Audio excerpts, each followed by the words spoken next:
Deus, no princípio, ele chamou o quê? Todas as coisas à existência. Ele criou tudo aquilo que nós vimos, tudo aquilo que existe, tudo aquilo que nós conhecemos, veio de um Deus que criou tudo isso, que criou todas essas coisas.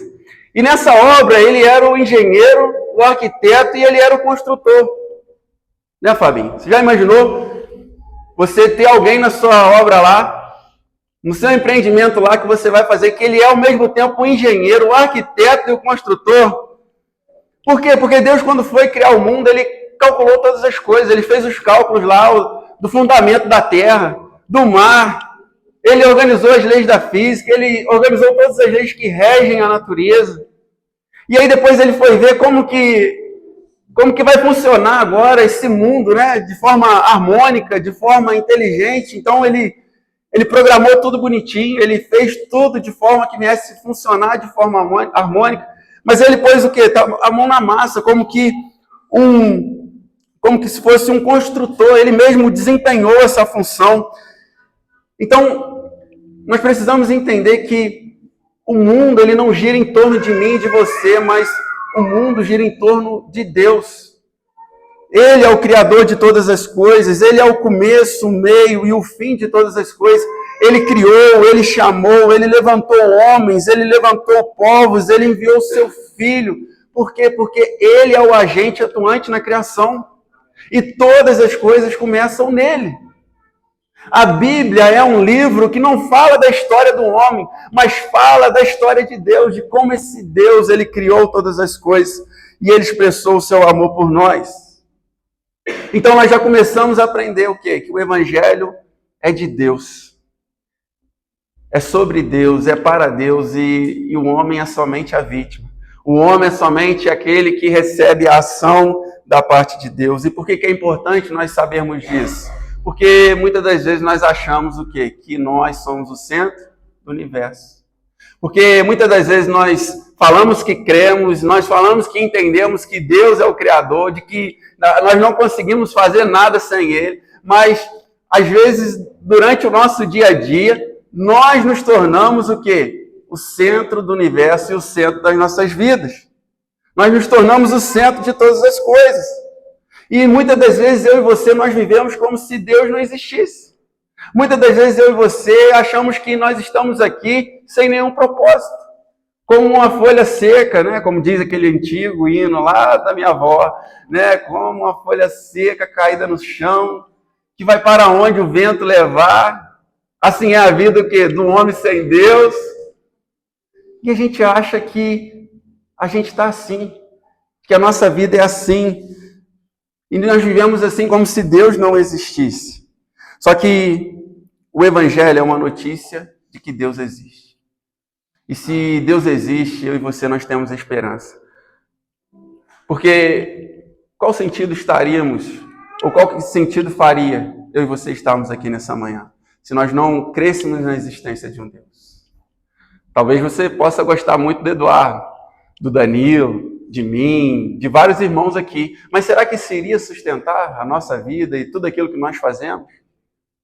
Por que muitas das vezes nós abandonamos projetos e abandonamos o dom de viver, o dom da vida? É porque nós não acreditamos mais na esperança de que existe um Deus. Quantas pessoas você conhece que às vezes acabam indo para um caminho de ateísmo ou de desesperança com a vida porque elas acham que Deus a abandonou. Então, o fato do Evangelho dizer que existe um Deus e que esse Deus é aquele que age na nossa vida e na criação de todas as coisas, traz esperança para mim e para você. É por isso que João ele vai dizer, por que Deus? Não é porque o Mateus, não é porque o Daniel. E nós devemos levar a nossa vida sempre com essa prerrogativa. Porque Deus, porque Ele, porque para Ele, porque tudo provém dEle, Ele é o sentido da nossa vida, Ele é o sentido da gente acordar, Ele é o sentido da gente comer, Ele é o sentido da gente caminhar, Ele é o sentido da gente se empenhar no nosso trabalho, Ele é o sentido da gente fazer o melhor, amar o nosso próximo e fazer todas as coisas, porque o Evangelho é uma notícia que vem de Deus, e o Evangelho é de Deus. O apóstolo Paulo, em Romanos, capítulo 1, versículo 16, vai dizer que o evangelho é o quê? É o poder de quem? Deus. De Deus. E que em Cristo Jesus estava escondido todas as maravilhas de Deus. Então, a primeira verdade que nós aprendemos é essa. Mas ele continua dizendo, porque Deus tanto amou o mundo. Ou amou o mundo o quê? De tal maneira. Essa é a segunda coisa que nós aprendemos. Que o evangelho é a expressão do amor de Deus por mim e por você. Não é somente para pagar um preço, como se alguém pudesse pensar assim, já que você fez aí o que não deveria ter feito, toma aqui o pagamento. Né? Agora você se vira aí. Não, o evangelho é a expressão do amor de Deus. Ou seja, o que motivou Deus a agir dessa maneira para com as nossas vidas? O que motivou Deus ter enviado o seu Filho Jesus para morrer por mim e por você? Cancelada a nossa dívida foi não somente para que nós tivéssemos o perdão dos nossos pecados, mas foi o amor. Eu e você, nós fazemos tudo com uma motivação. É ou não é verdade? Nós fazemos tudo nós temos uma motivação. Nós fazemos as coisas na nossa vida baseadas em sentimentos ou crenças. Sejam elas boas ou ruins.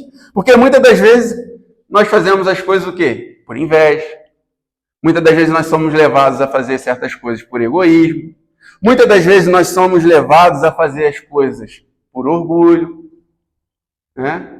Quem nunca às vezes teve um desentendimento em casa, né? Porque talvez não lavou o tênis que era para lavar. E aí você fala assim, não, deixa que eu lavo agora. Aí a mulher, o marido, não vai lavar não. Não, agora eu vou lavar. Agora eu vou fazer. Por quê? Por orgulho. Eu tenho orgulho, eu tenho, né? Nós somos levados a fazer certas coisas na nossa vida por fama, por fé. Então tudo tem uma motivação por trás. Só que quando Deus ele realizou essa obra de salvação e da redenção, o motivo por trás dele realizar todas essas coisas foi por causa do seu amor. E a gente nunca deve nos esquecer disso. De que o evangelho é uma motivação de Deus em nos salvar por amor. Por amor. E nós precisamos entender isso.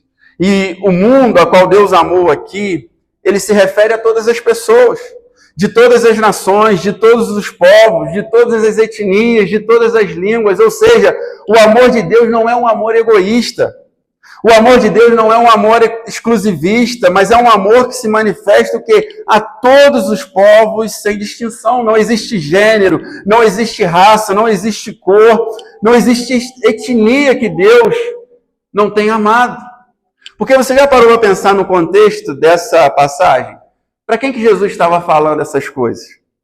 Para Nicodemos, um perito na lei, um cara que seguia o judaísmo, que era uma religião completamente exclusivista, que diz que Deus só ama aqueles que conseguem o quê? Cumprir a sua lei e os seus mandamentos. Então imagina para você um mestre da lei, que entendia que Deus só amava a nação de Israel e todos aqueles que obedeciam à lei, ouvir da boca do Filho de Deus que ele, o Filho de Deus, e que o próprio Deus amava todas as nações. Que escândalo é esse? E que Deus é esse que não ama só a nação de Israel?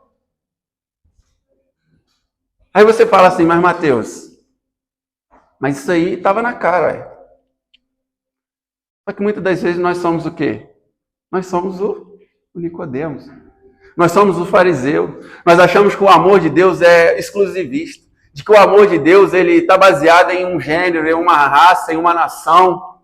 Nós achamos que o amor de Deus é manifesto somente para um grupo de pessoas, em detrimento de um grupo de outras. Nós achamos que o amor de Deus, muitas das vezes, só está manifestado e expresso para aqueles que obedecem à sua lei, para aqueles que seguem a risca, vão na igreja na quarta, vão no domingo, que ora de madrugada, que sobe o monte, que busca a Deus, que lê a Bíblia. Aí Deus ama.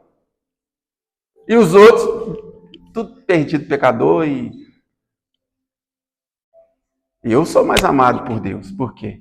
Não porque eu leio a Bíblia. Porque eu vou na Casa Viva todo domingo. E porque eu dou o dízimo. Não pode esquecer. A gente acha que o amor de Deus tem a ver com aquilo que fazemos ou realizamos. É um amor o quê? Exclusivista. Um amor egoísta. É um amor que tem barreiras. O amor de Deus não tem barreiras. O amor de Deus ele é expresso para aquelas pessoas que não são dignas de ser amadas. Porque a beleza do amor de Deus está exatamente nisso. No fato de ele amar aquelas pessoas que não são dignas. Essa semana eu estava no trabalho e sempre tem um ajudante lá, que ele deixa algumas mercadorias lá, e 6 horas da manhã ele já chega bêbado. Ele já chega bêbado. E aí ele não consegue, às vezes, nem pegar a caixa. Ele pega a caixa, sai andando assim meio descontrolado, bota a caixa no chão, você vai falar com ele, ele já está embolando a palavra, o olho chega a estar meio estranho. Aí ele chegou esse dia para mim e falou assim, Matheus, fiquei sabendo que você é pastor, né? Falei, sou pastor. E como é que tu sabe que eu sei disso? Falei, não sei, ué. Alguém deve ter te contado. Aí ele falou assim, eu oro na tua igreja qualquer dia. Eu falei, pois vá lá na minha igreja, eu vou ficar muito feliz que você vá lá na minha igreja. E aí eu pensando comigo, meu Deus do céu, como é que ele vai lá na minha igreja desse jeito? Chegar nessa situação ali. Né? E eu falei assim, eu vou te buscar então, aí você vai lá na igreja hoje comigo. Não, então tá bom, eu vou na igreja. Chegou meio-dia, ele me mandou uma foto, estava no bar. O ajudante já estava no bar bebendo, comendo torresmo. E eu falei, meu Deus do céu, ele nem foi na minha igreja, mas já desisti já. Esse aqui Deus não ama, não. E aí, enquanto eu estava meditando nessa palavra, eu falei, Deus ama tanto ele quanto você.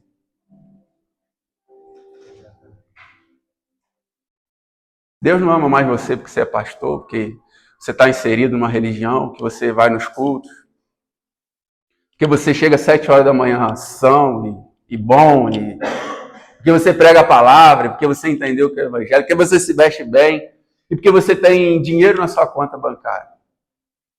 Porque o amor de Deus não faz acepção de pessoas.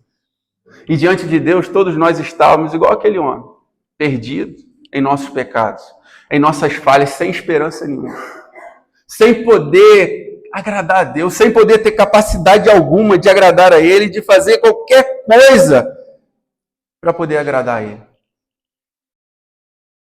Deus amou aqueles que são indignos. E esses que são indignos, eu e você estávamos incluídos no mesmo grupo. Mas Deus ama também aqueles o quê? Que nós temos preconceito. Que nós temos as nossas dificuldades de conviver. Né? Porque muitas das vezes nós separamos o amor de Deus o quê? Agora está na moda, por ideologia. Né? Não, Deus só ama se o fulano tiver a mesma ideologia que eu. Tiver o mesmo pensamento que eu, a mesma visão de mundo. E aí nós somos encorajados a amar aqueles que as pessoas têm preconceito. Qual era a maior dificuldade de Jesus com o fariseu? Porque eles não entenderam que Jesus veio para aqueles que estavam perdidos. E aí eles ficavam indignados porque Jesus se assentava na mesa o quê? De publicanos e pecadores. O fariseu ele tinha uma enorme dificuldade, porque ele pensava como que um Deus santo, como que um Deus justo e como que um Deus bom se assenta na mesa de pecadores. Mas o que eles não conseguiam entender é que Jesus veio para cumprir um propósito, porque ele era a expressão do amor de Deus para aqueles aos quais o Senhor Jesus Cristo sentava e se reunia. De que iria chegar um novo tempo, de que a cruz iria ser o separador, de que a cruz ela ia costurar o véu que estava rasgado e o amor de Deus agora não ia ser manifesta, mas iria ser manifesta a todas as pessoas e não mais aqueles que se achavam exclusivos e não mais aqueles que se achavam justos. 1 João, capítulo 4, versículo 7. Abra sua Bíblia lá, 1 João, capítulo 4.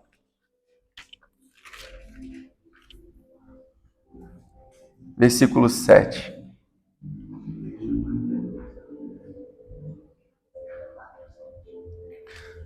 João 4, 7, a palavra de Deus vai dizer assim: amados, amemos uns aos outros. E aí logo em seguida João vai explicar o porquê que nós devemos amar uns aos outros. Porque o amor, ele procede de Deus.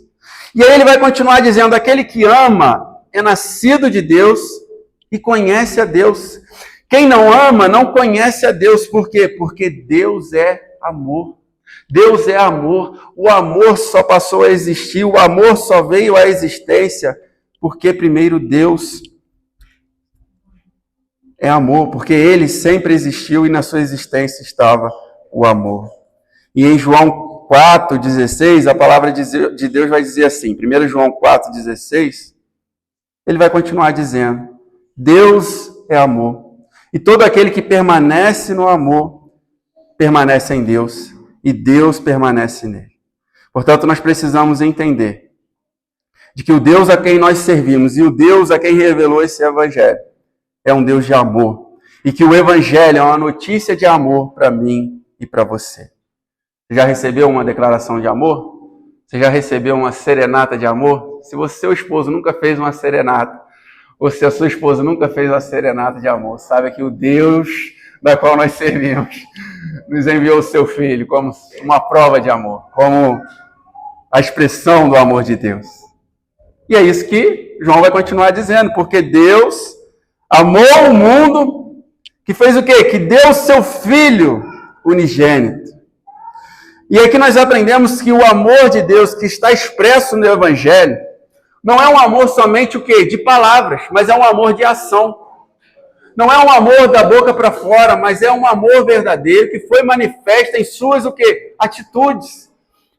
E o amor que está expresso no Evangelho, a qual o Senhor Jesus Cristo nos tornou conhecido, é o quê? É um amor sacrificial. Portanto, sabe qual que é o tamanho do amor de Deus? É o tamanho do amor de Cristo. Sabe qual que é a nossa importância perante Deus? É a importância do tamanho de Cristo. E sabe qual que é o nosso valor? É o valor de Cristo. Você já parou para pensar isso? Em Romanos, capítulo 5, versículo 8, a palavra de Deus vai dizer assim, mas Deus demonstra o seu amor por nós. De que maneira? Cristo morreu em nosso favor, quando ainda éramos pecadores, quando ainda éramos indignos, quando ainda nós éramos sem condição nenhuma de receber o amor de Deus, Ele enviou o seu Filho Jesus para morrer em nosso lugar. Em 1 João 4,9, a palavra de Deus vai dizer assim, foi assim que Deus manifestou o seu amor entre nós. Enviou o seu Filho unigênito ao mundo para que pudéssemos viver por meio dele. Essa é a maior prova de amor que eu e você podemos receber. Quando Deus nos amou, Ele nos amou com aquilo que Ele tinha de melhor. Ele nos amou com aquilo que Ele tinha de mais precioso. Ele nos amou de acordo com aquilo que Ele tinha de mais justo, de mais santo. Ele nos amou enviando o seu Filho Jesus, aquele que era santo pelos impuros, o justo pelos injustos, o bom, aquele que é bom e fiel, por aquele que são maus e infiéis. Esse é o amor de Jesus. É um amor que transcende o quê? A lógica humana. É um amor que transcende a nossa compreensão humana, o nosso raciocínio. Porque o amor, segundo nós conhecemos e entendemos, é o quê? O Danilo me trata bem, logo eu amo. O Pedro faz algo bom por mim, logo eu o amo. É um amor que tem a ver com aquilo que nós recebemos, se são coisas boas ou não. Só que o amor de Deus é um amor que, onde Ele não recebeu nada de bom, onde Ele recebeu tudo de ruim, e Ele deu tudo de bom que Ele tinha, que era o seu Filho unigênito, para morrer no meu e no seu lugar. Ou seja, Deus nos amou sem eu e você merecermos. Deus nos amou conhecendo o pior de nós. O pior de nós. Você já imaginou se nós iniciarmos um relacionamento contando aquilo que há de pior em nós? Não tem como, né? Quando a gente está conhecendo uma pessoa, quando eu conheci a Aline, eu só contei aquilo que eu tinha de melhor. Né? Não, eu jogo bola bem, né? Eu sou caprichoso, né? De vez em quando eu lavo a louça lá em casa, eu estendo a roupa, que você quer agradar, você quer falar aquilo que você tem de melhor, né? Por quê? Porque nós temos medo de ser rejeitado quando nós Quando a gente expõe o nosso pior. Quando a gente expõe aquilo, o nosso lado obscuro, né? O nosso lado Darth Vader, nosso lado das trevas. Porque a gente tem medo das pessoas não nos amarem, ou não nos suportarem, ou não nos alegrarem conosco. Só que Deus nos amou já conhecendo o nosso lado pior, né? O nosso lado que fica dentro do nosso coração, o nosso lado que muitas das vezes nós não expressamos em nossas palavras, aquele lado que só eu e você conhecemos, né? Aquele lado que às vezes nem o nosso cônjuge conhece, mas Deus conhece. E aí o seu amor foi manifesto. E ele não mediu esforço, porque ele nos amou na nossa indignidade. Então, a prova de amor de Deus, o fato dele ter revelado o seu amor por meio do Evangelho, não está naquilo que ele pode o quê? Nos dar ou nos oferecer, mas naquilo que ele já fez. E aqui nós precisamos entender isso. Porque muitas das vezes nós achamos que Deus não nos ama. É ou não é verdade? Às vezes nós achamos que Deus nos abandonou. Principalmente nos momentos de dificuldade, nos momentos onde nós passamos por trevas, por momentos de tempestade. Nós achamos que Deus nos abandonou. Porque nós achamos que o amor de Deus é manifesto dessa maneira. Só que o amor de Deus não está naquilo que Ele vai fazer, mas naquilo que Ele já fez, que foi ter enviado seu Filho Jesus para morrer em nosso lugar. Então Deus não te ama mais ou te ama menos porque Ele não te deu um carro que você gosta. Deus não te ama mais e não te ama menos porque talvez certos momentos da sua vida as coisas não estão dando certo. Deus não te ama menos ou mais porque você está passando por um período de luta, de trevas. O amor de Deus já foi manifesto no Senhor Jesus Cristo. Então, todas as vezes que nós não nos sentimos amados, nós temos que olhar para quem? Para Cristo. Porque Ele é a nossa recompensa. Tem uma história dos moravianos, eu não sei se os irmãos já conhecem, dos missionários moravianos. Foi um movimento que começou no século XVIII na Alemanha, com um grupo de pessoas se reunindo assim como a gente. E eles iniciaram uma jornada de oração que durou 100 anos de forma ininterrupta. Uma reunião de oração que durou 100 anos de forma ininterrupta. E desse movimento, o Senhor começou a fazer grandes coisas no meio deles. E eles foram responsáveis por enviar a maior parte dos missionários durante todo o século XVIII e XIX. Eles enviaram mais de 2.000 pessoas como missionários para vários lugares.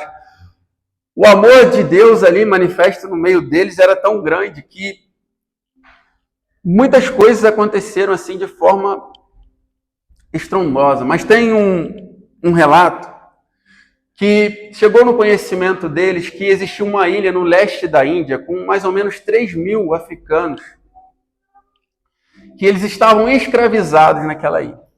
E o dono da ilha era um britânico que era ateu, que ele não acreditava em Deus. Então eles foram procurar saber se eles poderiam entrar naquela ilha para falar do amor de Jesus para aquelas pessoas. Porque eles viviam ilhados ali, eles não tinham contato com nada, eles eram escravos e o evangelho não tinha chegado ainda neles. E sabendo dessa notícia, aquele chefe, aquele dono da ilha disse que jamais alguém entraria ali para poder pregar o evangelho para aquelas pessoas. E tomado por profundo zelo, por profundo amor pelas vidas, 2 jovens de aproximadamente 20 anos, eles se venderam como escravos para poder pregar naquela ilha, para poder pregar para os moravianos. Então eles se venderam. Eles pegaram aquele dinheiro, pagaram a passagem de barco, de navio. E quando eles estavam ali na beira do mar, na beira do porto, se despedindo dos seus amigos, dos seus familiares, todos chorando, perguntavam por que eles estavam fazendo aquilo. E eles responderam que o Cordeiro de Deus receba a recompensa pelo seu sacrifício. E eles se venderam para poder pregar nessa ilha, porque eles foram tomados por profundo amor. 3.000 pessoas puderam ouvir o evangelho e não se tem mais notícia desses 2 missionários. Porque eles entenderam o amor de Deus. E que esse amor de Deus era tão grande na vida deles que eles não conseguiam segurar. E eles chegaram a se vender como escravos. E sabe qual que eram as orações deles? Eles oravam pedindo para que Deus não realizasse aquilo que eles não seriam as respostas na oração deles. Eles só oravam aquilo que eles estavam dispostos a ser instrumentos ali como respostas de oração. Por quê? Porque o Evangelho é o quê? É uma prova de amor. É uma mensagem de um sacrifício. E perto desse sacrifício que o Senhor Jesus Cristo fez pelas nossas vidas, qualquer ato que nós fazemos se torna insignificante perto daquilo que Ele já fez.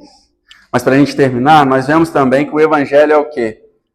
É o anúncio da salvação por amor. Né? E aí o texto de João continua dizendo, né? Porque Deus amou o mundo de tal maneira que deu seu Filho unigênito para que todo que nele crê não pereça, mas tenham a vida eterna. O Senhor Jesus Cristo, Ele veio para nos trazer salvação. E essa salvação foi motivada o quê? Pelo seu amor. E por que Deus nos salva? Por causa desse amor. Amor que não passa por crises, amor que não acaba, amor que não tem a ver com aquilo que nós fazemos, mas um amor que tem a ver com aquilo que nós cremos. E para a gente caminhar para o final, eu queria deixar pelo menos algumas aplicações práticas que nós aprendemos com esse texto. E a primeira delas é que o amor de Deus nos livra da ansiedade. O Evangelho de Deus nos livra da ansiedade. Porque se Deus já nos deu tudo em Cristo Jesus, o que mais pode ocupar a nossa vida de forma ansiosa? Consegue entender que a ansiedade muitas das vezes é fruto da nossa não compreensão daquilo que nós já somos em Cristo? Porque nós estamos sempre querendo que Deus realize mais e mais, faça mais e mais, que Deus me dê mais e mais. Nós estamos sempre querendo antecipar o futuro para que a gente possa ser plenamente satisfeito no presente. A ansiedade não é isso? É a antecipação do futuro para a satisfação do presente. E aí a gente não entendeu ainda que nós já somos plenamente satisfeitos em Deus, porque Ele nos amou. Então, se Deus já nos deu tudo, o que nós queremos mais? Tudo é bonificação, gente. Tudo agora é lucro. Por quê? Porque nós já temos a realidade que é Cristo. Por que nós vamos se preocupar mais do nosso carro quebrar? Com o dinheiro da nossa conta? Nada dessas coisas vão satisfazer a nossa alma de forma plena. Nada. Porque se a sua satisfação e a sua plenitude está em um bem que você pode perder, então ela não está em Cristo Jesus. E se a sua satisfação e a sua plenitude está em coisas perecíveis, ela pode perecer a qualquer momento. Porque a gente fica assim, quando eu tiver tal coisa, eu vou ser feliz. Quando eu tiver tal coisa, eu vou ser plenamente satisfeito. Quando eu me formar, eu vou ser satisfeito. Quando eu atingir esse objetivo aqui de 1 milhão na conta, eu vou ser satisfeito. E aí você chega no 1 milhão, eu tenho certeza que um dia você vai chegar, aí você vai mirar o quê? Agora é 2 milhões. Mas você não tinha prometido para você mesmo, quando você chegasse no 1 milhão, você ia estar satisfeito. Mas por quê? Porque a tua satisfação ou a nossa satisfação está em algo que nós conseguimos o quê? Perder. Só que o Evangelho é a busca por aquilo que não perde. É a busca por aquilo que não perece. É a busca por aquilo que o ladrão não pode roubar. É a busca por aquilo do que o diabo não pode tirar. Que é o quê? Que é a plena satisfação em Cristo Jesus. E isso nos livra o quê? Da nossa ansiedade e das nossas preocupações. Mas o amor de Deus também o quê? Nos mostra o nosso valor e a nossa autoestima. Talvez você esteja aqui e isso tem sido um mal do nosso século. Porque muitas pessoas, elas sofrem de 2 problemas. Da baixa autoestima, né? Principalmente, eu acho que as mulheres sofrem mais, não é né? Não, eu não estou me sentindo bem, né? Meu cabelo está estranho, eu tenho que fazer um botox no cabelo, eu tenho que comprar uma roupa nova, eu tenho que fazer uma extensão de cílios, eu tenho que fazer... mais o que, gente, que as mulheres fazem para se sentir bem? Ajuda o pregador aí, porque... né? fazer unha, né? Tem que fazer unha, tem que comprar um sapato novo, né? Por quê? Porque eu estou me sentindo com a minha autoestima baixa. E aí isso afeta, muitas das vezes, o seu emocional, afeta a sua vida por completo. Você não se sente amado, você não se sente belo.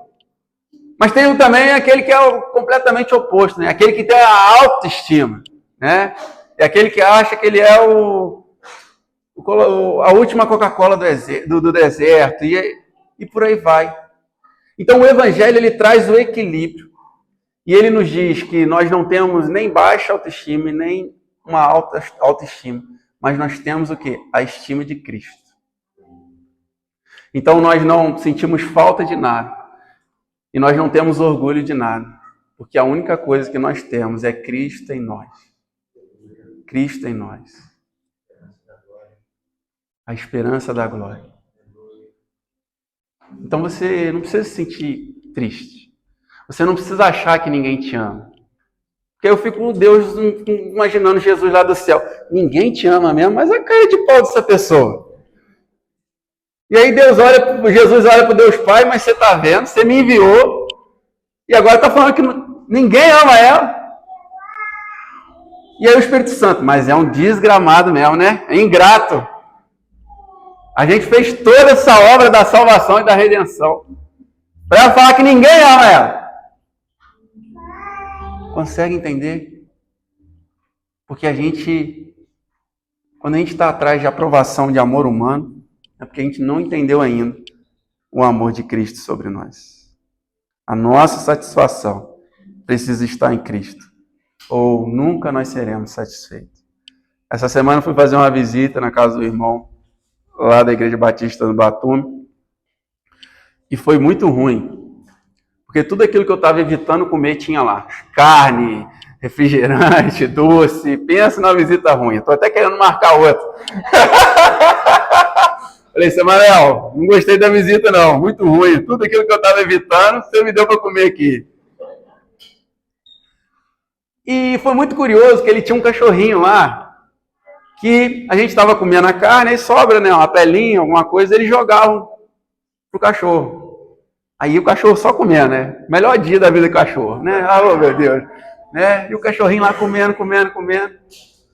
Aí chegou uma hora que eu tava escutando assim uns latidos, assim, meio de brabo, né? Não sei quando o cachorro fica rosnando, brabo. E aí ele latia assim. Eu falei, Manuel, o que é isso? Tem outro cachorro ali? Ele falou, não. Vou te explicar uma situação curiosa desse cachorro. Esse cachorro é assim. Quando ele fica muito cheio, da barriga cheia, e ele está assim bem roliço, a gente joga comida para ele não está com fome de comer. Só que ele fica em cima ali, ele não come, mas sabe o que ele começa a fazer? Ele levanta a perna de trás e fica colocando na direção da boca dele. E aí ele fica bravo, porque ele acha que é alguém que está incomodando ele, mas na verdade é ele mesmo com a pata dele.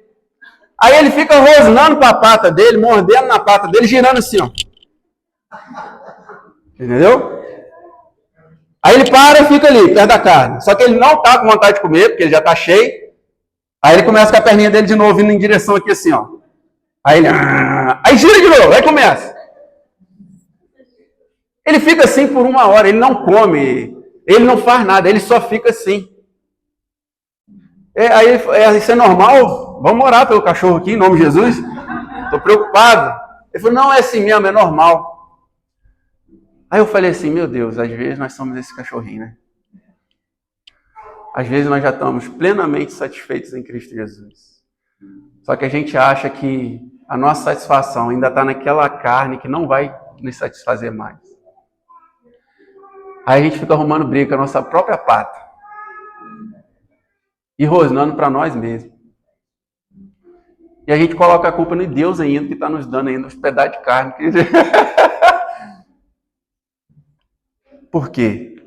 E aí o Senhor falou comigo que enquanto o meu coração não estiver plenamente satisfeito em Cristo Jesus, eu vou ser eternamente aquele cachorrinho bravo, mordendo a própria perna. Ele não descansou naquela noite, aquele cachorro. E parece ser uma metáfora boba, mas nós não vamos descansar enquanto Cristo, que é o próprio Evangelho, enquanto essa palavra de que Deus nos amou, enviando seu Filho para morrer em nosso lugar por amor, não for verdade na nossa vida. E eu queria orar por você em nome de Jesus. Você pode fechar seus olhos?